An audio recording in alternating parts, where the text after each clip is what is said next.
Welcome, everybody, to Popcorn and Possibilities. I'm going to try to bring some energy this time to this episode. So we explore everything from the big screens to everything in between, all the popular things, whatever we can do to bring your day a little bit, I don't know, brighter, would you say? I love that. I love the energy too. My God, I'm stoked now.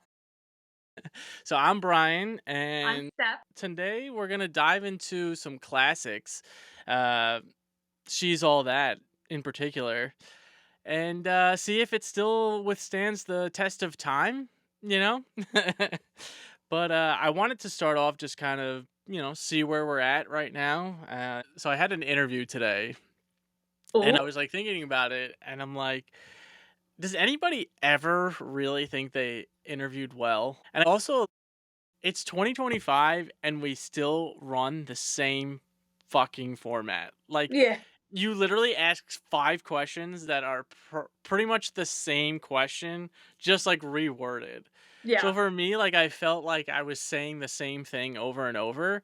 There was a couple of things where it got me for a second, just, yeah. asking, like, what you would do in this situation. Right.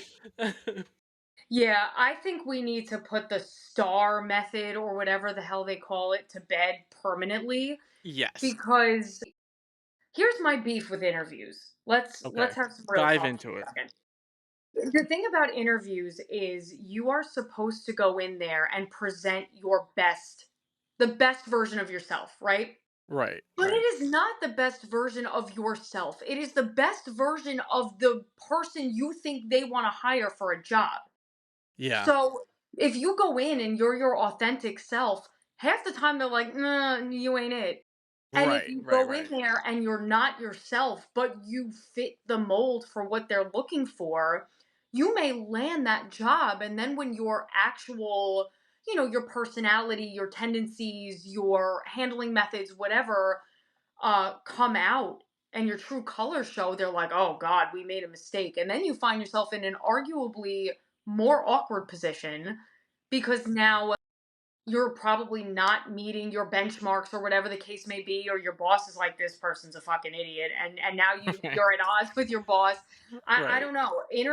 There's gotta be a better way for interviews to embrace who the person that they're hiring, not the answers to questions for the role they're trying to fill. You know what I mean? Right. And it's like, to me, not to like name names and all that stuff, but it's like there's like 3 encounters I've had with other managers where I'm like, you don't work appropriately, and Yeah, like you're clearly in a position of power. So it's like, what are we doing here? I mean, right. even asking like the strengths and weaknesses has come to the point where it's like, ask Chat GPT and make it dull enough that it's not so bad. So it's really just who can read off an answer the best. There's just some of these old ways that like need a change and need to adapt to something new. Again, I'm not the man with the answers. I'm calling out the problem here. But again, it falls into that same bucket of interviews are more for show than they are for anything else because you and I both have experience in the corporate 9 to 5 world. Mm, 99% of times when a job becomes available, the people in the positions that are hiring for that job know exactly who they're hiring before they even put the job out there into the universe.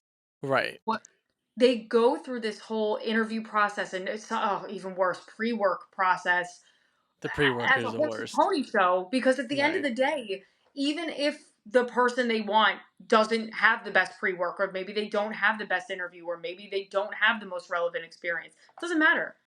Mm, It doesn't matter. They know who they want and they're going to be able to find a way to justify picking that person over someone else in the applicant pool. And I mean, requisite experience for jobs is getting out of hand. It's getting oh, absolutely out of hand. way out of hand. Yeah. Entry level jobs are like, we'd like you to have 1 to 3 years of experience. It's like, Fuck this you. is entry level. This is how I'm supposed to get said experience. What are we talking about here? It's crazy. See that, and that's where I wish like there was more programs to like do a quick I don't know, even if it was like a 6-month school to like get you Yeah, up to speed on certain things and then go like that's the way to like you want me to have a 4-year degree, a glorified piece of paper that could be completely unrelatable to the right. job I'm applying for, but because it is a bachelor's degree, you're like, "Oh, all right, like let's take this Yeah. guy in." Like I don't know, they don't even value your resume anymore. Like, "Oh, you might have like 10 years of this customer experience, but like you didn't do it this in this field, so see you later." I don't know. Well, It's with a yeah, go lot of ahead. the AI filters on resumes now, sometimes it's not even your experience, it's you have the right buzzwords in your Yeah, resume so that you're not just going to get automatically filtered out by a program. Which is incredibly frustrating. yeah. Um, LinkedIn unfortunately has become as bad as any other social media platform with people just posting shit for I God, don't know what reason.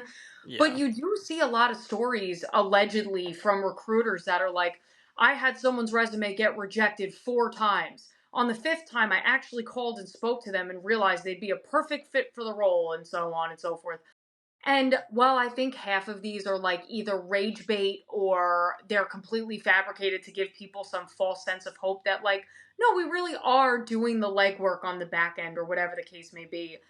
Um, some part of me does believe that maybe it's 5% of the time, but I'm sure there are stories out there like that where someone was persistent enough that somebody finally gave them a chance and it's like, "Oh, I guess our filtering program filtered someone really good out in error based on formatting or wording of their resume or their application, whatever it is."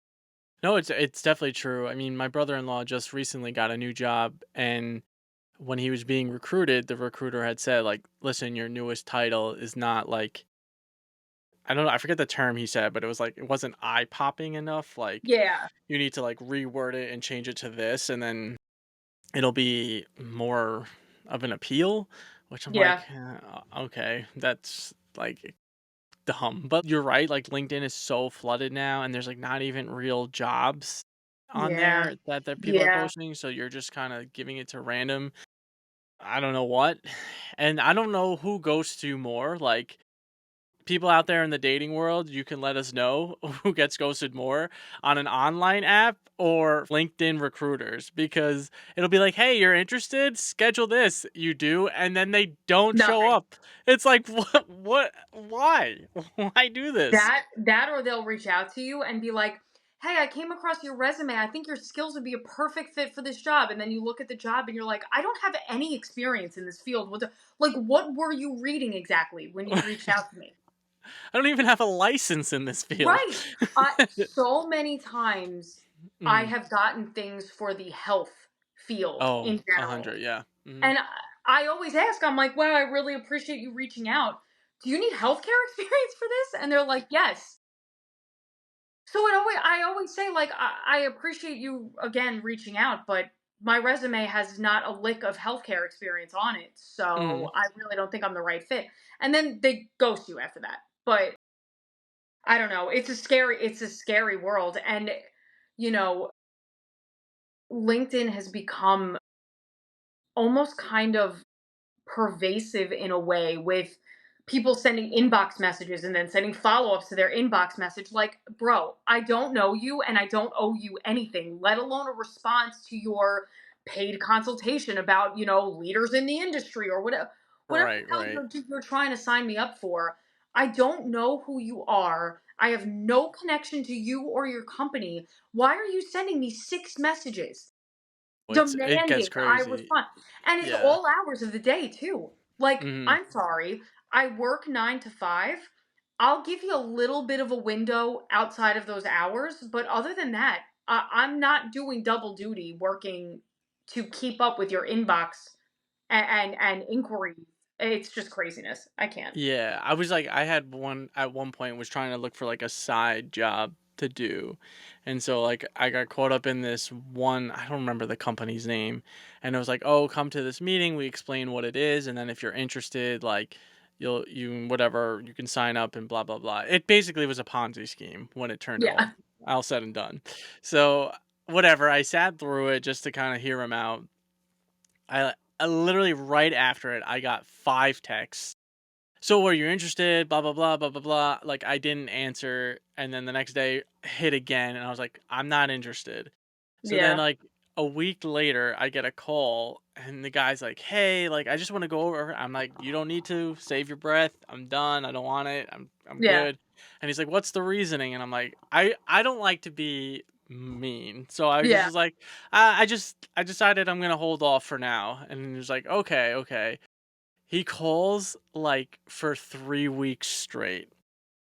And so finally, I was just like, "It's a glorified Ponzi scheme. I'm fucking out. Don't call again." And then that was it. Like, never again. Oh my Like, god. but Well, it's also crazy the amount of texts I get on a weekly basis like, "Hi, do you want part-time work making a lot of money? Text yes to learn more." It's like, "Where did you get this number? I'm right. not texting you. Leave me alone." And now that Um, we're both talking about it, we're gonna get, like, hit with a bunch of yeah, we're gonna texts. get Watch. 30 of them tomorrow, Be like yeah. fucking 6 Instagram Yeah. ads too. Alright, so let's dive in to the Yeah, movie let's that we do it. spoke about. So We'll take ourselves back to a better time before interviews and Ponzi schemes and all of these and we were all crazy grown up. things. Yeah. So we are gonna start off with She's All That. We are on the rom-coms of the 90s, in particular the high High school level. school dramedies, yeah.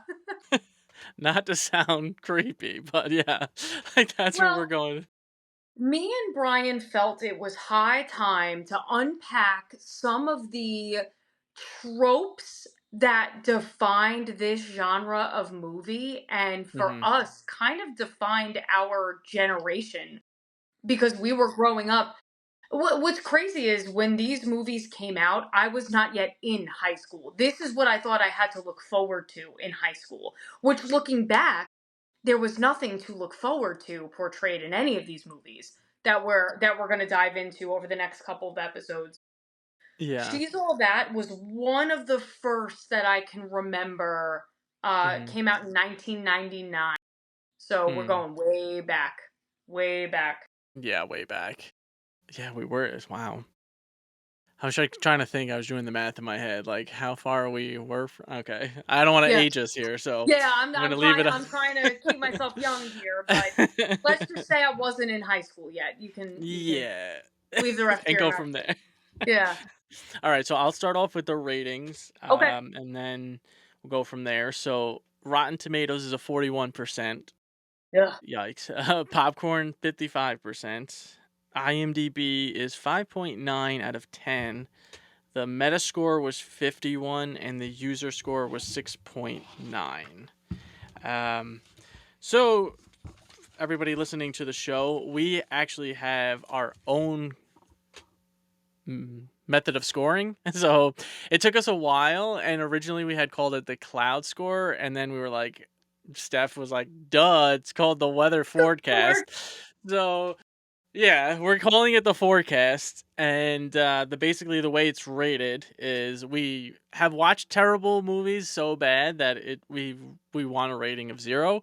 So we're calling that natural disaster. We have 1, which is black clouds. We have 2, that's cloudy. 3 is an overcast. 4 is mostly sunny. 5 is clear skies. And then 5 up, like absolutely the best movie you've ever seen, scorching. So that's our rating system.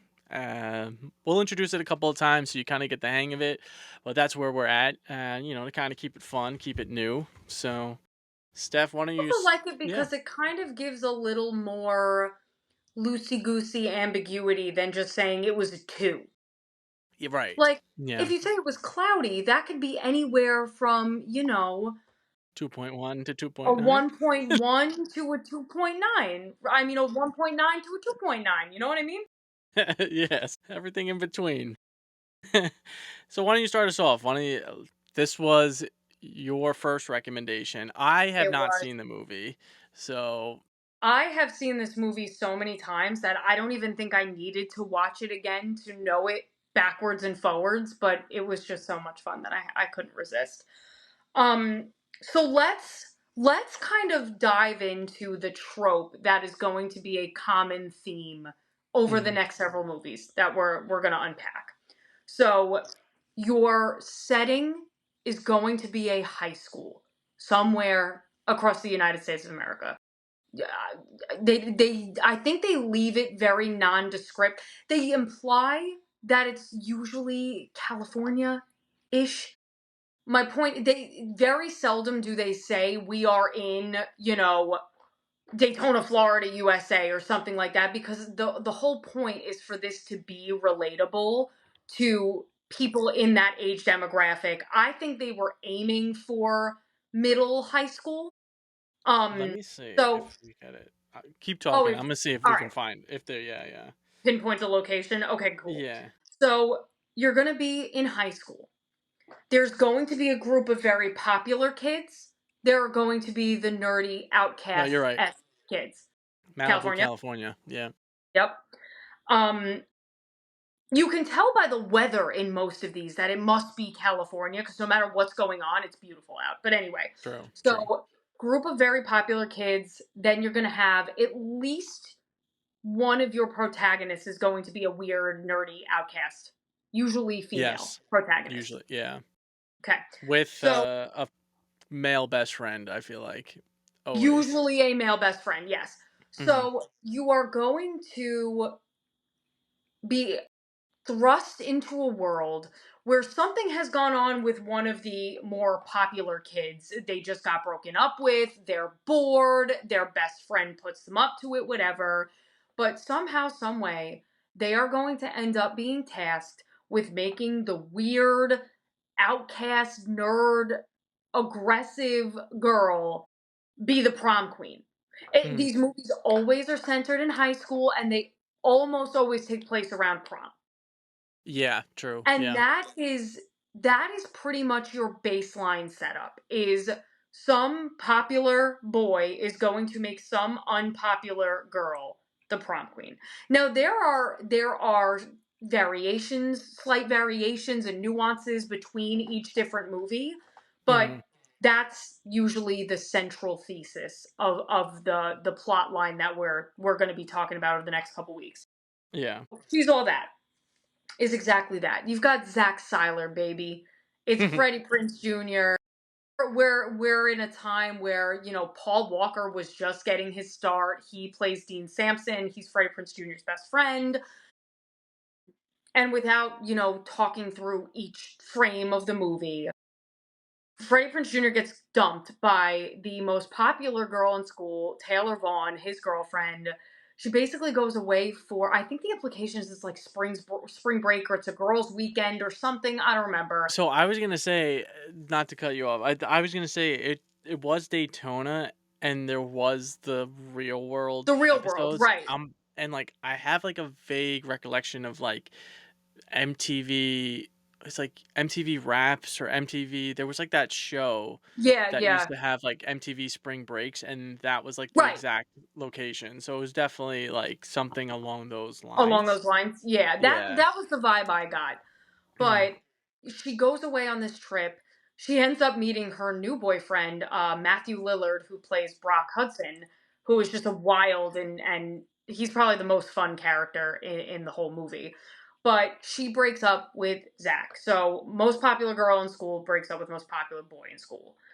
And he decides, to take the high ground here. Instead of getting all depressed and trying to win back his girl, he bets that because he is just so damn good, he can make any girl in the school prom queen. And Taylor Vaughn actually isn't all that. Okay. Mhm. So Dean, who is Paul Walker, gets to pick whatever girl in the school to Mhm. challenge Zach into turning into prom queen. And the winner is my girl, everyone's favorite, Rachel Lee Cook, who plays Lainey Boggs in this movie. Yeah. So Lainey Boggs, here's the thing about Lainey Boggs. She's so fucking cute. Like from the moment they introduce her, you're like, what are we I was talking about crushing, here? yeah. The moment they Or so introduced her, I was was crushing. I, quite Yeah. frankly.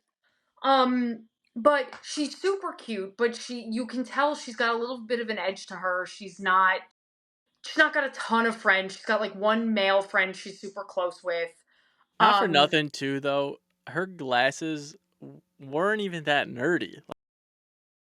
Like, they would 90s be had some considered real trendy. Yeah, Yeah, yeah. yeah. Yeah, so she is your stereotypical, like, she wears baggy clothes, she's in the art club, she's covered in paint, she wears her hair in a sloppy ponytail, she has glasses, God forbid.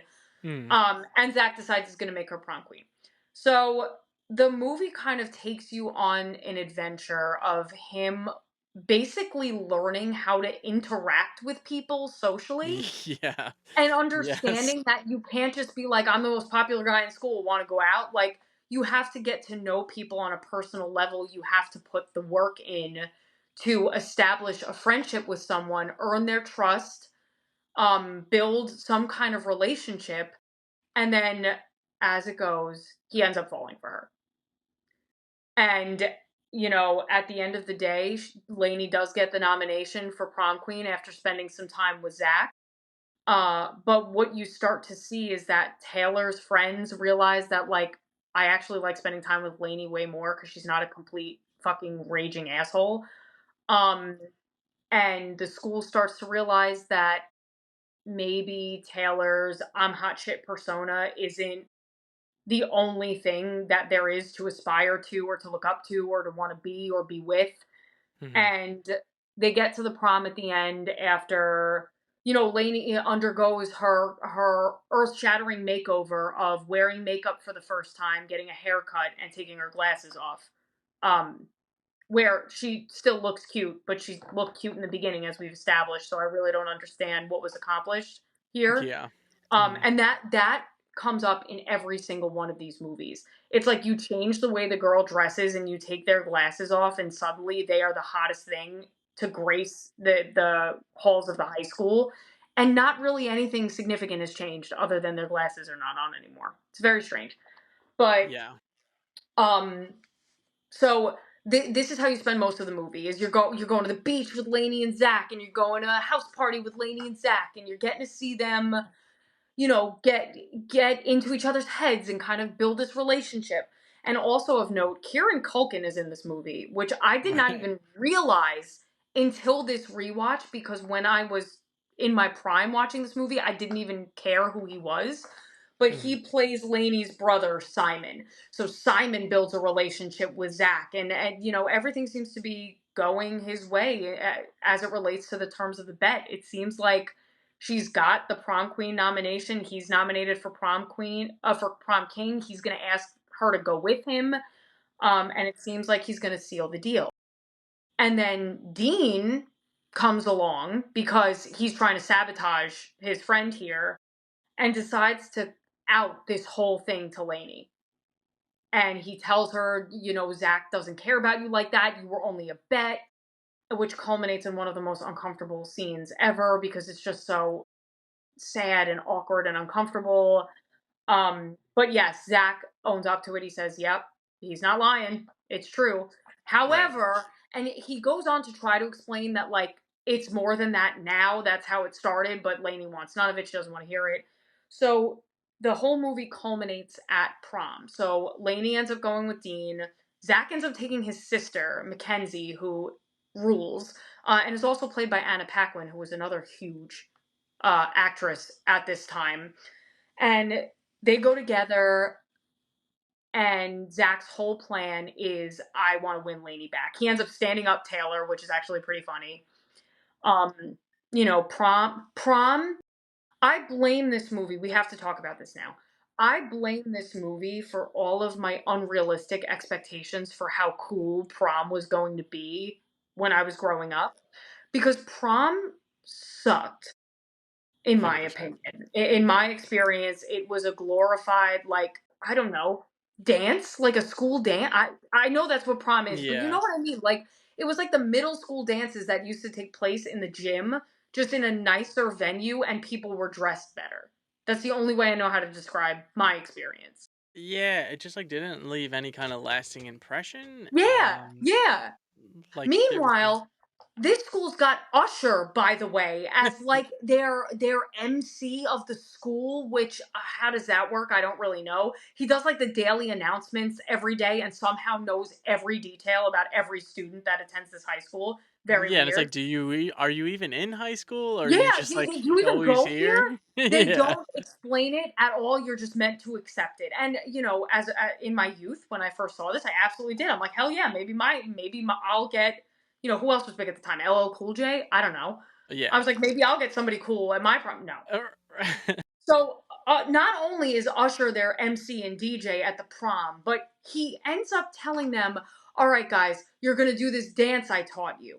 So the Rockefeller Skank by Fatboy Slim starts playing, which shout out to that song. That song is a banger. Mhm. And the whole freaking high school breaks out into this synchronized choreographed dance. Which makes no fucking sense In because what universe would that ever go down that way? It wouldn't. It's not a thing. But I spent my whole fucking young adult life thinking, Mhm. oh, that must be why prom is so special because like you probably spend months learning this big school dance and everybody knows the steps and then there's line dancing involved. No. Nothing even remotely of the sort. But it looked hella cool in the movie, so fine. I'll let them have it. But so this crazy ornate dance happens. You find yourself in the men's bathroom with Dean. I forgot to mention the other crony in this group of Zach's friends is played by Dule Hill, who also was huge in the 90s. I've not really seen much from him in recent times, but he was very, very big back then. Hmm. Um, Okay. so he's in the bathroom with Dean, and a bunch of other like randos are in there that have no consequence to the story. And Dean is basically explaining he got a hotel room and he intends to, seal the deal with Lainey, is what he says. Hmm. And unbeknownst to any of them, as Dean is going on this tirade and whatever, Lainey's best friend is in the bathroom too. So he runs to prevent this from happening to get Zach, like, you got to intervene here. Zach gets named prom king. Unfortunately, Lainey does not win prom queen. Taylor does. And Dean's like, Lainey, you want to get the fuck out of here? And she's like, yeah, I think I do. And Zach's in the middle of his speech and ends up getting filled in on what's going on, what Dean's plan is with Lainey. So there's like a little montage moment of him driving through the streets trying to figure out what hotel she's going to be at. Ultimately, I guess he doesn't figure it out. Lainey gets home. She's talking to her dad about how things were. Her dad and her brother are on the couch. She walks fully into the living room, and there's Zach standing in her living room to make sure she's okay. Um, they end up ending the story with him getting to say his piece about how this started a bet, but it's so much more than that now. And you kind of became my best friend and all that. And then they get to have their magical moonlit moment under the stars, dancing. There's a kiss shared. It's a beautiful thing. And then that you think the movie's going to end there, and then Lainey asks, "So what were the terms of this bet?" And Zach says, "Oh, you'll see." And it turns out he had to graduate, in his birthday Naked. suit, nothing but his sash, and he carries a soccer ball because he was like captain of the soccer team. And the movie ends with him throwing the soccer ball at Lainey and her laughing hysterically, and everything's all fine and good. And then cut to black, Like, credits roll. squeezing it tight. It's like, "Well, Yeah, okay." yeah, very strange. I would not be touching that ball in that way, but okay. And that is your, in a nutshell, plot synopsis of what She's All That is all about. Basically showing that Lainey's all that. Taylor's not all that. Lainey's all that. That's the takeaway of the movie. But there was, like, a couple of things where I was surprised.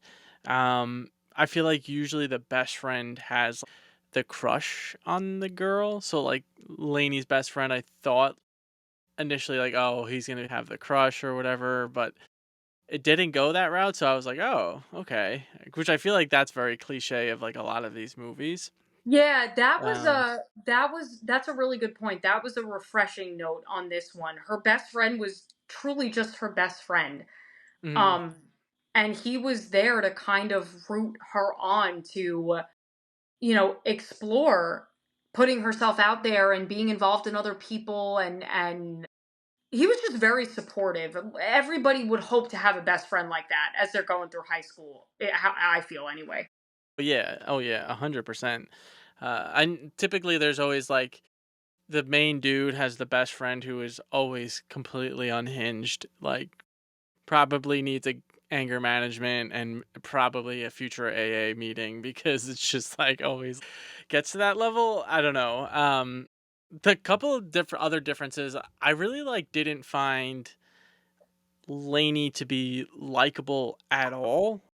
And so I like I don't know, like the whole concept of like the prom queen her versus Lainey, like I get it, but like it there was not 1 ounce of a person liking her at all. Like even her 2 best friends were just like whatever. And so I Oh was wait, like, are you talking about Taylor or I mean Lainey? Taylor, sorry. Oh yeah, Taylor. Taylor is the most detestable character in the whole movie. She sucks. Mhm. Um, but I mean, you think of the most popular people. Actually, you know what? I can't even speak that disparagingly. The popular girls I remember going to middle and high school with actually were not monstrous people like she was. They were regular Same. ass people. They just had more clout or more friends, or they were involved in more shit or whatever. Whatever made them popular made them popular. But it wasn't because they were these raging assholes of people like Taylor Vaughn is. That is an extreme Definitely extreme. portrayal of that stereotype. You know what I mean? I mean, a lot of it's the movie, so like I get it. They always are gonna add extra to it because, yeah, I mean it's the same. Like the popular girls in my middle school and high school, like they were clicky, yes, but they weren't like, Sure. I mean, and rich for the most part, but Yes. like, But they weren't straight up freaking mean like that in most n- cases. no, no. Even the jocks to an extent, like, I mean, we had some hockey kids that were like, sorry, they were tools, but like, it didn't, I don't know, it didn't really do much. Like that was like a difference that I've always seen in the movies. So Yeah. for me, like my perspective, I think before I was in high school, like I didn't know where I would like end up friends wise. Like I loved sports as a kid, so I thought I would end up somewhere in that. I was never like the bottom of the barrel. I was never the high point. I was always like somewhere in the middle Yeah. with like middle to low depending on the situations, but yeah, like so I always kind of like felt myself like as the underdog, so that's how I always looked at like these movies. So I Yeah. never found myself relatable with. Popular people. Yeah, Yeah, me yeah. either. Me either. Um I felt also like Zach was not like over the top dickish. Like to me, the only line he said was, "Oh, I can get any chick I want," and then I That feel like, scene, yes. They make and him out to be such a fucking jerk in that scene because but he that's he it. he makes Yeah, some fat shaming comments. He yeah. says Here I some got it here. really Fat really I just can, fat I can handle was one of them. yeah. Yeah, he says some really unsavory things, but only in that one scene. I agree with you. The rest of Mhm. the movie, he's portrayed as being definitely one of the smarter kids. You can tell he's intelligent. They show a couple of scenes of him playing soccer because he's like the star soccer player, but he's like a regular ass guy. Literally, He just goes yeah. out of his way to be nice to Lainey and her little brother. He seems like he's pretty darn well liked by every single person that talks about him in the movie. I just they tried to set him up to be something that he absolutely was, and maybe that was by design because when we see that scene, it was when he was coming off the heels of being with Taylor, and then the minute he's removed from that environment, he turns into a much more reasonable, likable, kind person, and maybe that was an intentional Yeah, metaphor, I guess, maybe. for you are who you surround yourself with. I don't know. Um But realistically, I said the main takeaway is Laney's all that. That's not there are some meaningful themes that they try to incorporate, Yeah. like don't judge a book by its cover. Um, it's important to get to know somebody on the inside before you make judgments about them based solely on appearance and all that good stuff. But in classic 90s teen drama fashion, it's muddied a lot by just some of these incredibly problematic tropes and stereotypes like we talked about earlier. You're an ugly duckling until you take your glasses off and like straighten your hair, and now suddenly you're hot. Mhm. I don't know. I grew up a really awkward girl with unruly curly hair and glasses and braces all at the same time because somebody out there somewhere hated me. Um, so for me, it's like I would watch these movies and be like, oh well, maybe when I go to high school, maybe if I can get contacts or if I can do something with my hair, maybe then I'll Mhm. be pretty and maybe then I can get a boyfriend or something. And it's interesting watching them now. It's ridiculous. You're like, oh my Yeah, god, yeah. are you kidding me? But when you think about the demographic that these movies was geared towards, I don't know. I feel like that probably gave some self-conscious girls out there even more, body insecurity and appearance insecurity. And this this was before the era of embrace your weird and let your freak flag fly and be your authentic self. This is when fashion magazines and pop stars of the time and tropes like this in movies really defined for youth and young adolescent and young adults what it meant to be beautiful or to be cool or to be popular. And that is one of the things that I think aged pretty poorly in these movies looking back is Yeah. how prone they were to perpetuating that kind of ideal that like you have to look a certain way and be a certain way and act a certain way and hang out with certain people in order to be cool or pretty or successful Well, or it's whatever. basically saying like, yeah, if you were like a sports athlete or a cheerleader, like you were going to be the top. And like Right, that's just kind of exactly. how it And was if you were an presented. artist or if you were into music, you were a big fat loser and you needed to change your whole identity in order to be one of the it people. Yeah. Yeah, and there's also like the peer pressures of high school and like wanting to fit in. I mean that you're in it's such an imprint on your life that you like want to fit in. So you Yeah. do like you avoid certain things and whatever and like hang out with certain people and don't talk to certain people because like if they're being made fun of, you don't want to be attached to that. Like I remember there was a lot of that for me. Yeah. Um Going back to like the movie, my take on Zach, getting into Dartmouth, Yale, and Harvard is fucking insane. Like this Yeah. guy is a fucking prodigy, and yet he can't comprehend a fucking human emotion the Yeah. entire movie. Like, is he a sociopath? Like, what the fuck? I um I want to break down some iconic scenes of the movie that will live in infamy for me. Were there any standout scenes for you? When we did the one where like he's picking the girls, which I thought was like very like absurd, like a girl It's yeah, picking a it's such a wedgie, gross like. it's such a gross scene. So I really dislike it. um, Speaking of that scene, we have to acknowledge what a an absolutely detestable character Paul Walker is in this movie. yeah. He Yeah, is the worst. There is nothing redeemable about this guy. Nothing. From his first scene to his last scene.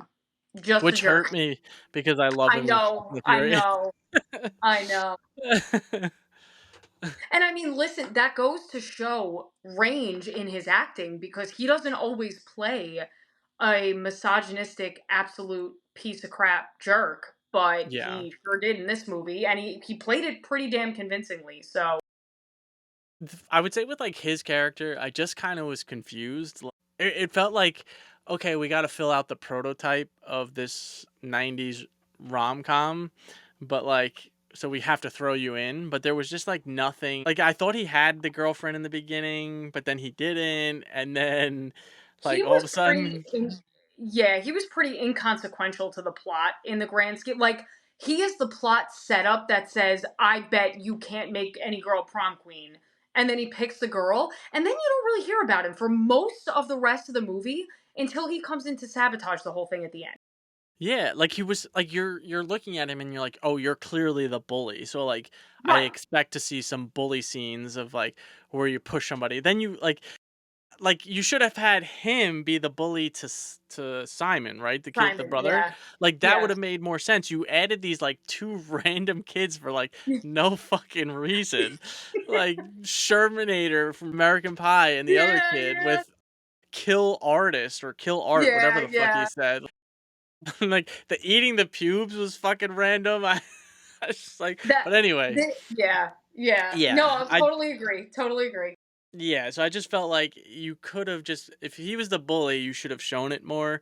You really like you said, throw him in for the plot, and then at the end, like genuine trying to have sex with her, basically. I don't know. Yeah. So anyway, He's literally a plot device. That's all he is. mm. Which is he's top billed cast in the movie, so it's strange. You'd think he would be more significant throughout the story, but he's not. I'm big on Uh, character development, and it wasn't there. It yeah, just yeah. wasn't there. So scenes. Go ahead. Yeah. All Start us right. off.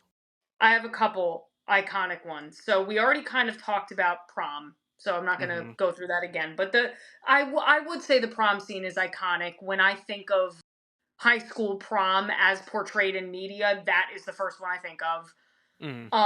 Let's talk I about did the think art she was show. gonna win too. I did think she was gonna win. So that was like another thing where I was like, "Oh, okay, like interesting." I was like, I "I've seen a really bunch of these like fucking movies," but yeah. Yeah, I really like that they made it convincing that it wasn't just like she got the gag nomination and then it didn't go anywhere. They really made it seem like people were like pulling for her. And I agree with you. They built it up in that moment like there was a very big chance she might win. And it was a little bit heartbreaking when she didn't, but um let's talk about the art show. Be silent, be still.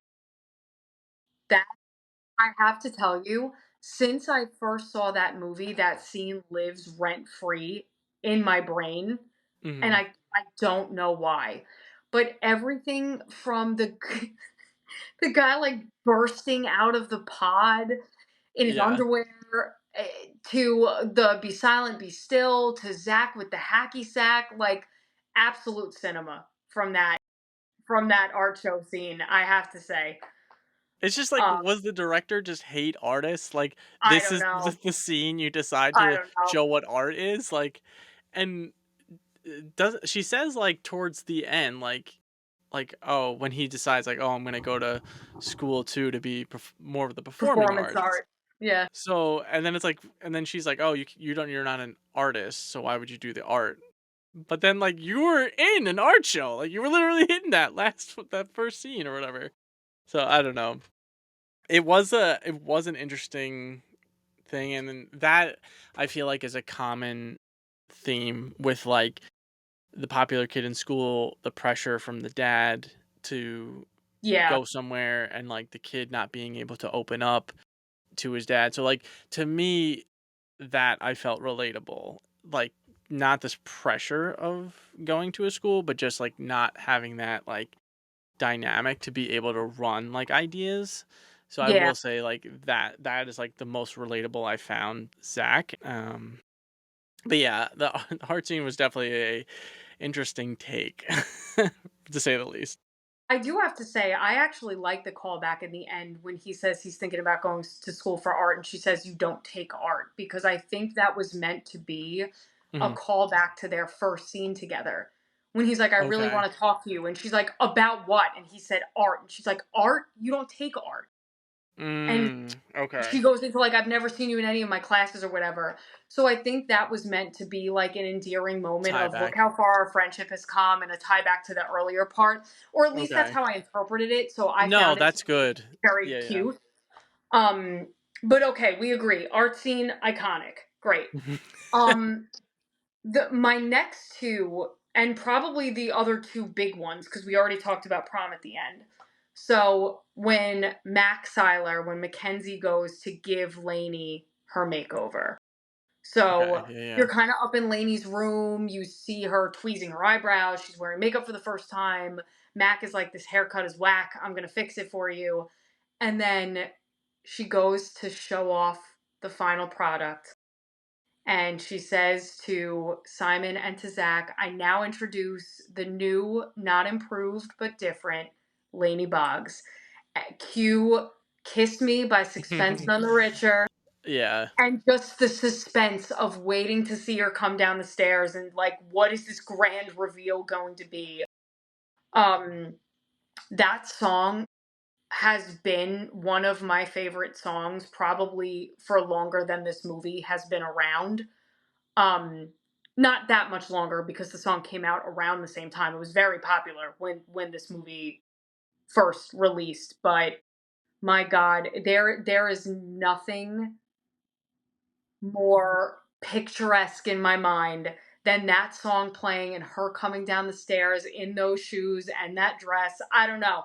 It was a perfectly placed song choice Mhm. for what is one of the more iconic makeover reveal scenes in a movie of this type, for me anyway. Yes. Yes, for sure. I was surprised that she still fell because I didn't think that was, like I thought that was just, like, a not another teen movie thing. No, no, no, no. So,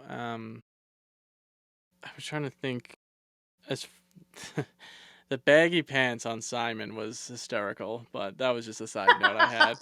Um, also, I had texted you because I had never used the word wiggage before, and I did. I Oh, major guilty as wiggage. charged. I Major wiggage. I was like, I'm usually up on these 90s terms, but like I've never heard anybody use that. You said So, this to me yesterday, and you're probably mhm, right. I probably only used it as much as I did because of this movie. Oh, but mhm. I used to say it all the time. I'm wigging out. I've major wiggage. Yeah, Um, and it probably did come from that because I don't know where in the hell else I would have gotten that from. right. Um, The other thing I wanted to bring up before we go into another scene was when they do first break up, it that I feel like is a common theme of like the high school relationships and graduation and then feeling like it'll last forever. When you're in the, I don't know, trenches of high school, you think like yeah, that's like the entire world. I think that's like the biggest difference that I've learned is like going to college and then after that it's like you're so much more free to be like yeah, I like this music or I like to dress this way and it's like it's so much just better. yeah, Um on a more comedic note, so you were talking about proms being like not what they made out to be. What the fuck are these house parties? It's like there's a grand fucking DJ, all these drinks. There's always like 200 people. I have never, I mean, I didn't go to that many high school parties, but like I've never seen one that was more than like 40 people maybe. And like even these like big houses that I've went to, like there was no DJ or like a fucking yeah. jello shots or whatever the fuck. Like Fair it's just enough. You bring up another very interesting point that I think bears conversation or warrants conversation. In all of these high school parties, there's mhm. always so much alcohol. Always. So much. And is that is that really what we should have been marketing to middle and high school kids if that was the demographic for these movies that like, "Hey, I know you're not of legal drinking age yet, but here you go." Granted, I know probably most people were, sneaking from mom and dad's alcohol cabinet, whatever. But the way these parties are, it's like, what did you hire a bartender for this? Yeah. It's really outrageous. And when you're watching this movie and you are of an elementary or a middle school age, whatever, it feels like high school is an eternity from then. Like you don't really think about, oh, they're drinking, they're having alcohol, whatever. You may not even know you might think it's freaking soda. I don't know. Yeah. But Yeah, I really wasn't thinking looking about that.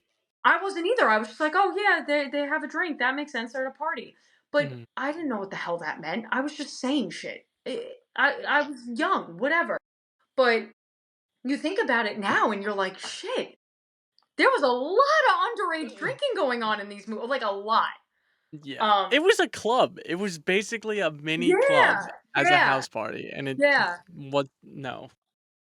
But it's funny you brought up the house party because that is the last truly iconic scene I can think of, and it's Mhm. Brock's solo dance moment at that It's party. just I can't. It's so out of control. Mhm. Um Also, do we know how old Brock is? I think it's implied he is no longer in high school and he's just like No, he's gotta be, like, is he 21, bumming around with 22. all these high school kids. Mhm. Uh, I don't know. It's very intense. But again, part of my disillusion to like, oh, high schoolers drinking, whatever. I was such a loser in high school. I didn't drink till I turned 21. I didn't drink in high school. I didn't go places where people drank in high school. That wasn't my scene. So for me, even looking back on it now, I'm like, "Oh my god, they had high school." Please do not think I am that deluded that I think that that does not happen. I know for a fact that it does. Yeah, It's yeah. interesting to see that as something shown in media as like, "Oh, this is what all the cool kids are doing." But that dance scene is certainly a moment of levity for all of us. I will never listen to "Give It to Me, Baby" the same way. Every time I hear that song, that's all Mhm. I think of is Taylor going, "Not again, Brock," and then him starting his whole crazy dance. It's too much. It's too I much. will say, so this is like a story, Tell me. somewhat, but I was very quiet, and like the only way I really opened up is if I had like a few drinks and like relaxed the anxiety a little bit. Sure, sure. So I had like went to, I don't even remember where the party was, but I had a few drinks, and then all of a sudden it was Young Jock, like it's going down song came on, and I just started, like, doing the dance, and everybody was, like, hysterically laughing, and like, that's, like, the scene in the movie, like, that's what made me think I that's what, like, brought me back to that, like, high school party. I don't even think it might have been a little after high school, but yeah, it was definitely a house party. Oh, that's so funny. The hacky sack too. I feel like it's like rollerblades, where it's just like it was such a thing, and then people Yes, were like, and "Get that then shit never out of again. here, you loser!" Yeah, yeah. Which I still stand. Rollerblading was fucking fun. Okay, Me I loved too. it. Yes. Yes, me I too. don't know who shamed it. I feel like this is like We one gotta of bring it those. back.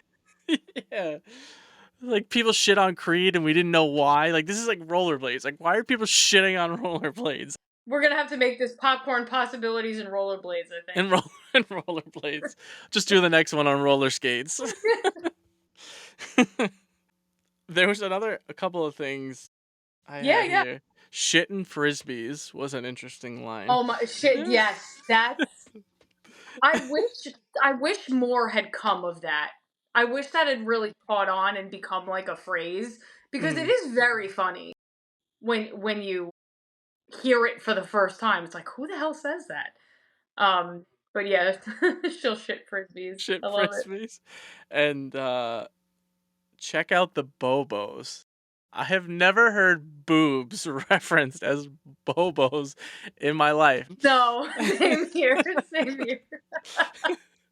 That is uh, exclusive to this She's All That zeitgeist. I don't know. That didn't that didn't make its way. That and didn't permeate outside of the context of that movie. the last one I had was when Zach first is talking to her, and then she finally goes back around the counter to finish the guy's order, and he's just like, "Supersize my Supersize my balls." balls. Like, what the fuck? Left field. Well, eh, the that whole scene is him ordering falafel because she works at like this falafel place, and she asks him, "Do you want to supersize your balls before Zach comes in?"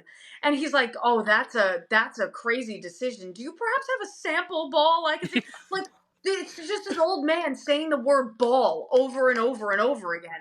And Right, then they right. just tie the scene in a bow for you at the end when when he ultimately says supersize my balls. But yeah, that's another classic line for sure. Did you have any other things to add in?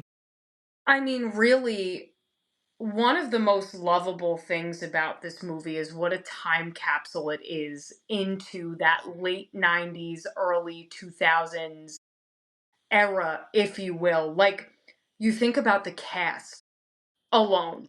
Rachel Lee Cook was huge at that time.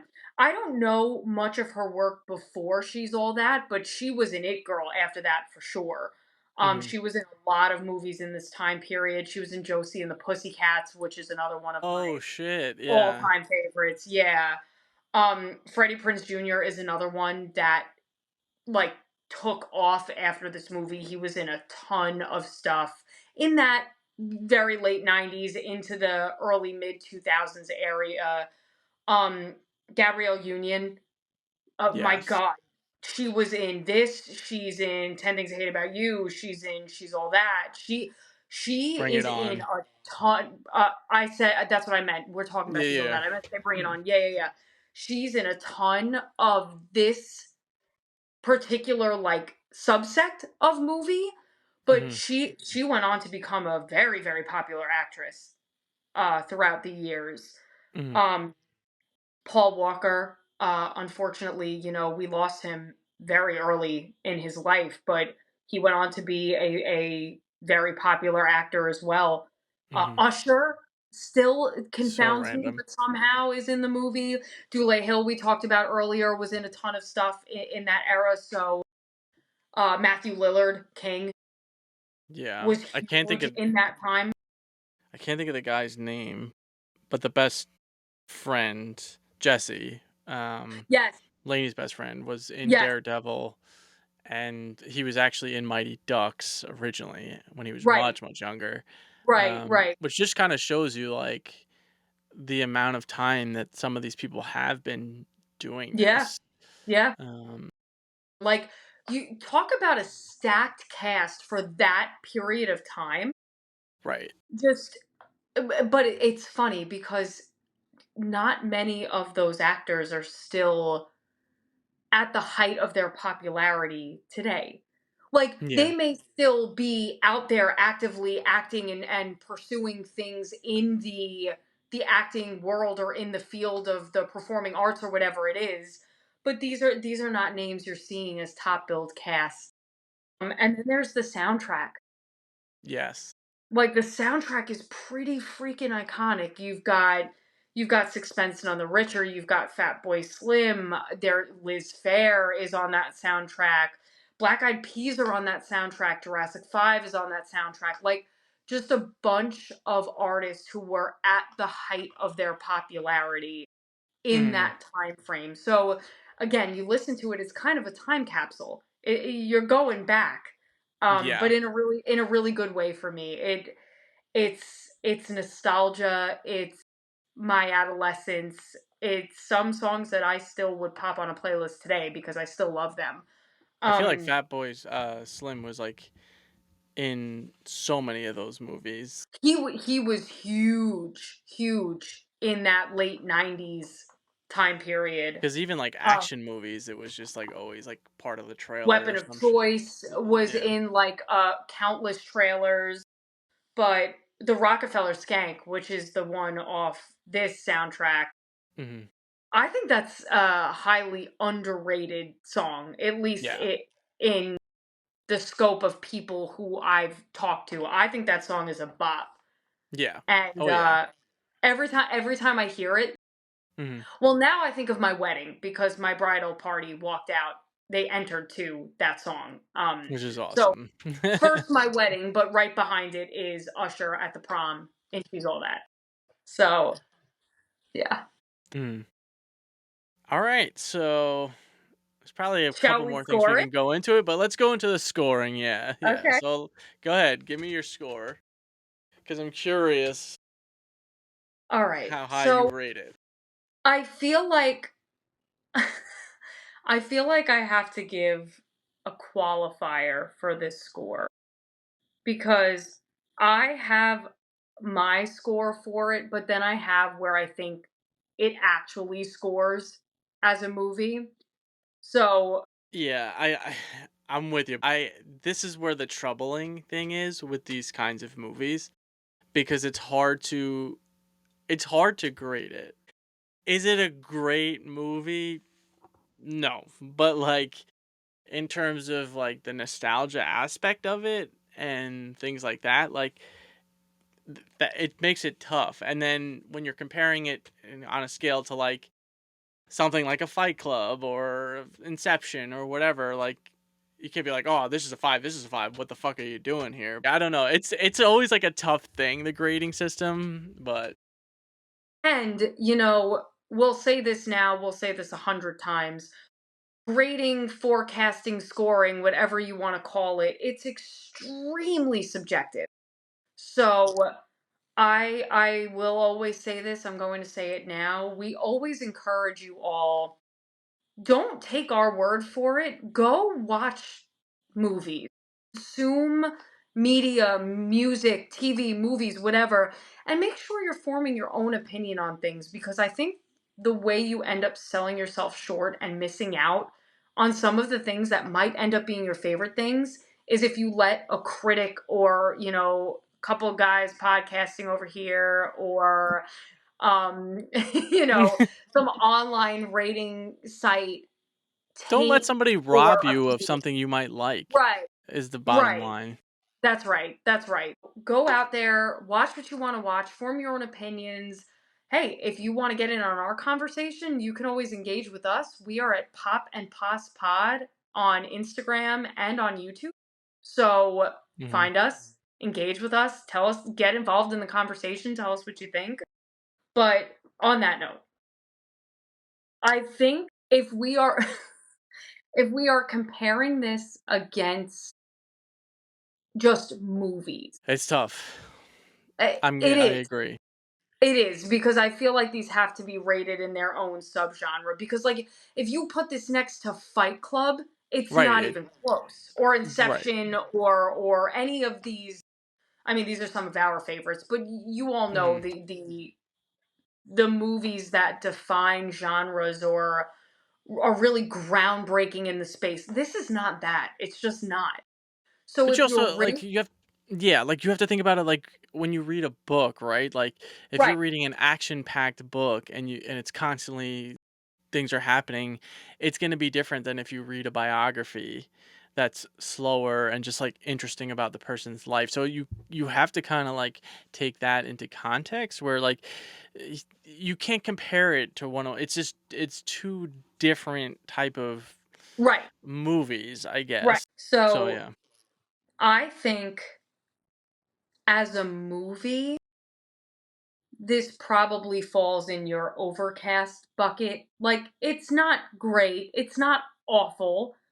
Uh, it exists. It's a fun Mhm. watch, but my personal rating, this has to be a clear sky for me.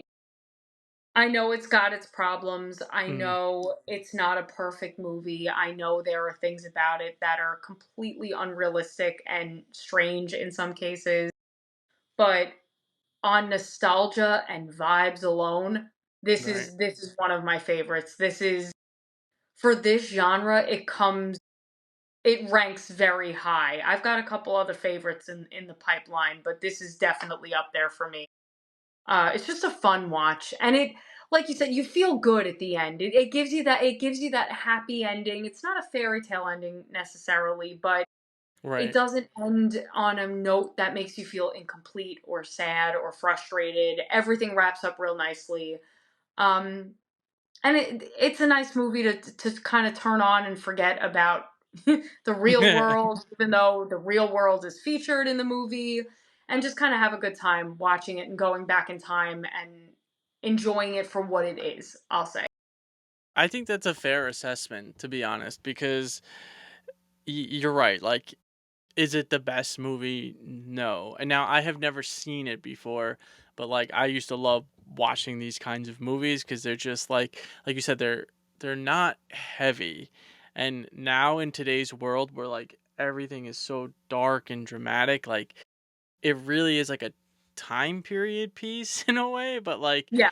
it it really, this is what I wanted to say before that I forgot. Like with all the like things of high school and like the pressure of like the cool kids and the not cool kids, it always shows you that like you can't help who you fall in love with and that something can always happen between, and it like Yeah. it makes it that like love is possible.